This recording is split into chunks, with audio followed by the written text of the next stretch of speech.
আপনারা গত কয়েকদিন ধরে কি শুনছেন? ইসরায়েল ইরানে হামলা করার জন্য পাগল হয়ে গেছে। ডোনাল্ড ট্রাম্প এই বুঝি বোতাম টিপে দেবেন আর ইরান ম্যাপ থেকে মুছে যাবে। বিভিন্ন সংবাদ মাধ্যমে এমনই সব খবর দেখছেন, তাই না? কিন্তু আমি যদি বলি এই মুহূর্তে পর্দার আড়ালে যে নাটকটা চলছে তা আপনার সব ধারণা চুরমার করে দেবে। শুনলে বিশ্বাস করবেন না, যে নেতানিয়াহুকে আপনারা যুদ্ধবাজ ভাবেন সেই নেতানিয়াহুই এখন গোপনে ডোনাল্ড ট্রাম্পের হাতে পায়ে ধরছেন। হ্যাঁ, একদম খাঁটি কথা, ঠিক কথা শুনছেন। আমার কথা বিশ্বাস না হলে এখানে এই যে রিপোর্টগুলো চলছে হাতে একটু সময় নিয়ে সেগুলো পড়ে আসুন। নেতানিয়াহু হাত জোর করে বলছেন, দোহাই ট্রাম্প, এখন প্লিজ ইরানে হামলা করবেন না। অবাক হচ্ছেন তাই না? ভাবছেন এ আবার কেমন উল্টো কথা। যে লোকটা এতদিন গলার রক ফুলিয়ে বলতো ইরানকে মাটির সাথে মিশিয়ে দেব, সে কেন হঠাৎ ট্রাম্পকে ব্রেক কষতে বলছেন? দেখুন, কারণটা খুব সিম্পল। নেতানিয়াহু বুঝে গেছেন এই মুহূর্তে আমেরিকা যদি ইরানে একটা বোমাও ফেলে তবে পাল্টা জবাবে যে সাইক্লোন ধেয়ে আসবে তা আটকানোর ক্ষমতা ইসরায়েলের নেই। তেল আবিব হয়তো আর বাসযোগ্য থাকবে না। প্রিয় দর্শক, আজকের এই প্রতিবেদনে আমি আপনাদের দেখাবো কিভাবে পুতিন একটা ফোন কলে পুরো মিডল ইস্টের দাবা উল্টে দিলেন, কেন ইসরায়েলের কোটি টাকার হেলিকপ্টার খেলনার মতো আকাশ থেকে খসে পড়ল, আর কেন চীন হঠাৎ করে জাতিসংঘের টেবিলে ইরানের বডিগার্ড হয়ে দাঁড়ালো। গল্পটা শুধু যুদ্ধের নয়, গল্পটা একটা বিশাল বড় ফাঁকিবাজির। তাই একটু গুছিয়ে বসুন, কারণ আগামী 10 মিনিট আপনার জিওপলিটিক্যাল দৃষ্টিভঙ্গিটাই বদলে যাবে। আপনারা দেখছেন এটাই রিয়ালিটি, আর আমি আপনাদের সাথে আছি অনুপ বিশ্বাস। চলুন ঘটনার মূলে যাওয়া যাক। দেখুন, তারিখটা হলো গতকাল 16ই জানুয়ারি। মিডল ইস্টে বারুদের গন্ধ ম করছে। সবাই ভাবছে এই বুঝি ট্রাম্প অর্ডার দিলেন আর যুদ্ধ শুরু হলো। ঠিক সেই সময় সিনে এলেন ভ্লাদিমির পুতিন। পুতিন কিন্তু চুপচাপ বসে থাকার লোক নন। তিনি সোজা ফোন ঘোরালেন দুই জায়গায়।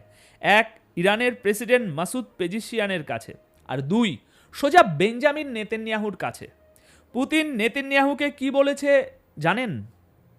ডিপ্লোম্যাটিক ভাষায় বললে তিনি শান্তির কথা বলেছেন, কিন্তু আমার আপনার ভাষায় বললে পুতিন আসলে নেতানিয়াহুকে একটা ওয়ার্নিং বা সতর্ক বার্তা দিয়েছেন। পুতিন সোজা সোজা কথাই জানিয়েছেন মিডল ইস্টে নতুন করে আগুন জ্বালানো যাবে না।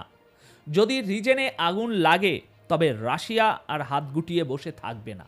রাশিয়া পরিষ্কার জানিয়ে দিয়েছে তারা মধ্যস্থতাকারী হতে রাজি, কিন্তু ইসরায়েল যদি মনে করে তারা যা খুশি তাই করবে তবে সেটা ভুল ভাবছে। পুতিন খুব ঠান্ডা মাথায় নেতানিয়াহুকে বুঝিয়ে দিয়েছেন, ট্রাম্পের উস্কানিতে পা দিও না। ট্রাম্পের ঘাঁটি তো আরব দেশগুলোর মাটিতে, কিন্তু মিসাইলটা যখন পড়বে তখন ক্ষতিটা আমেরিকার চেয়ে ইসরায়েলেরই বেশি হবে। আর অন্যদিকে ইরানের প্রেসিডেন্টকে পুতিন কি বললেন? তিনি বললেন, মাথা ঠান্ডা রাখুন, আমি আছি, চীন আছে, আমরা পরিস্থিতি ডিএসকেলেট বা শান্ত করার চেষ্টা করছি। মানে বুঝতে পারছেন? একদিকে আমেরিকা আর ট্রাম্পের হুঙ্কার, অন্যদিকে পুতিনের এই সাইলেন্ট ডিপ্লোম্যাসি। পুতিন খুব ভালো করেই জানেন ট্রাম্প মুখে যাই বলুক, আমেরিকা এই মুহূর্তে রাশিয়ার সাথে সরাসরি সংঘাতে যাবে না। তাই পুতিন এখন নিজেকে মিডল ইস্টের আসল বস হিসাবে প্রজেক্ট করছেন।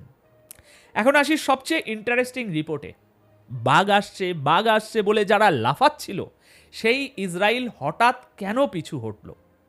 দর্শক, জনপ্রিয় মার্কিন সংবাদ মাধ্যম নিউ ইয়র্ক টাইমস এবং ওয়াল স্ট্রিট জার্নালের মতো বড় বড় মিডিয়া রিপোর্ট করছে নেতানিয়াহু নিজে ট্রাম্পকে ফোন করে অনুরোধ করেছেন হামলাটা আপাতত স্থগিত রাখুন।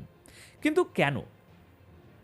কারণ ইসরায়েলের ইন্টেলিজেন্স রিপোর্ট বলছে তাদের আয়রন ডোম বা অ্যারো ডিফেন্স সিস্টেম ইরানের হাইপারসনিক মিসাইলের সামনে টিকতে পারবে না।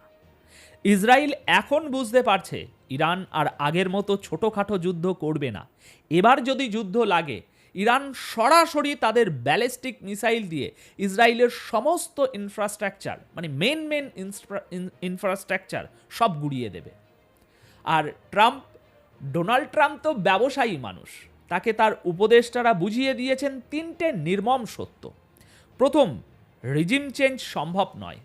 আকাশ থেকে বোমা ফেলে ইরানের সরকার বা আয়াতুল্লাহকে ক্ষমতা থেকে সরানো যাবে না। এর জন্য দরকার গ্রাউন্ড ইনভেনশন বা স্থল অভিযান। আর ইরানের যা ভৌগোলিক অবস্থা, পাহাড় আর মরুভূমি, সেখানে আমেরিকান সৈন্য নামানো মানে ভাই ভিয়েতনামের চেয়েও